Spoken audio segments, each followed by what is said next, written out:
Assalamualaikum warahmatullahi wabarakatuh. Saya Hamelanda Sri Sartika dan rekan saya Pinka Melan Aryandi akan menyampaikan isi Undang-Undang Nomor 4 Tahun 2019 tentang kebidanan.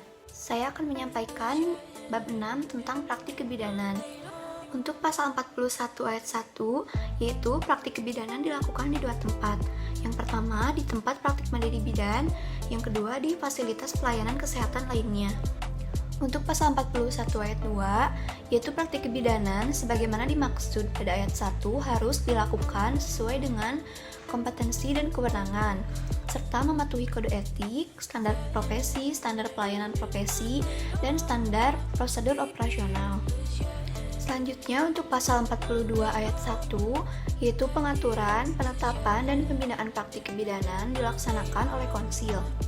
Selanjutnya, pasal 42 ayat 2, yaitu konsil sebagaimana dimaksud pada ayat 1 merupakan bagian dari Konsil Tenaga Kesehatan Indonesia yang diatur dengan peraturan Presiden. Untuk pasal 43 ayat 1, bidan lulusan pendidikan diploma 3 hanya dapat melakukan praktik kebidanan di fasilitas pelayanan kesehatan. Untuk pasal 43 ayat 2, bidan lulusan pendidikan profesi dapat melakukan praktik kebidanan di tempat praktik mandiri bidan dan di fasilitas pelayanan kesehatan lainnya. Selanjutnya, pasal 43 ayat 3, yaitu praktik mandiri bidan sebagaimana dimaksud pada ayat 2 harus dilakukan pada satu tempat praktik mandiri bidan.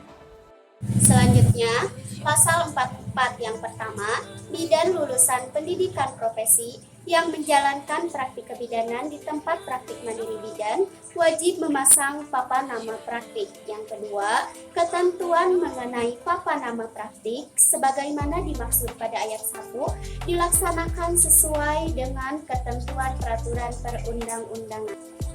Yang ketiga, bidan yang memasang papan nama praktik sebagaimana dimaksud pada ayat 1 dikenai sanksi administratif berupa yang pertama teguran lisan, yang kedua peringatan tertulis, yang ketiga denda administratif, dan atau yang keempat pencabutan izin.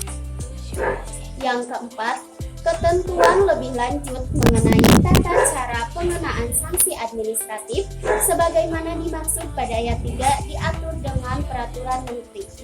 Selanjutnya, pasal 45 yang pertama, bidan yang menjalankan praktek kebidanan di tempat praktek mandiri, bidan wajib melengkapi sarana dan prasarana pelayanan sesuai dengan standar pelayanan dan ketentuan peraturan perundang-undangan.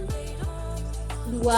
Bidan yang tidak melengkapi sarana dan prasarana pelayanan sebagaimana dimaksud pada ayat 1 dikenai sanksi administratif berupa yang pertama teguran lisan, kedua peringatan tertulis, ketiga denda administratif, dan atau yang keempat pencabutan izin. Yang ketiga, ketentuan mengenai tata cara pengenaan sanksi administratif sebagaimana dimaksud pada ayat 2 diatur dengan peraturan menteri.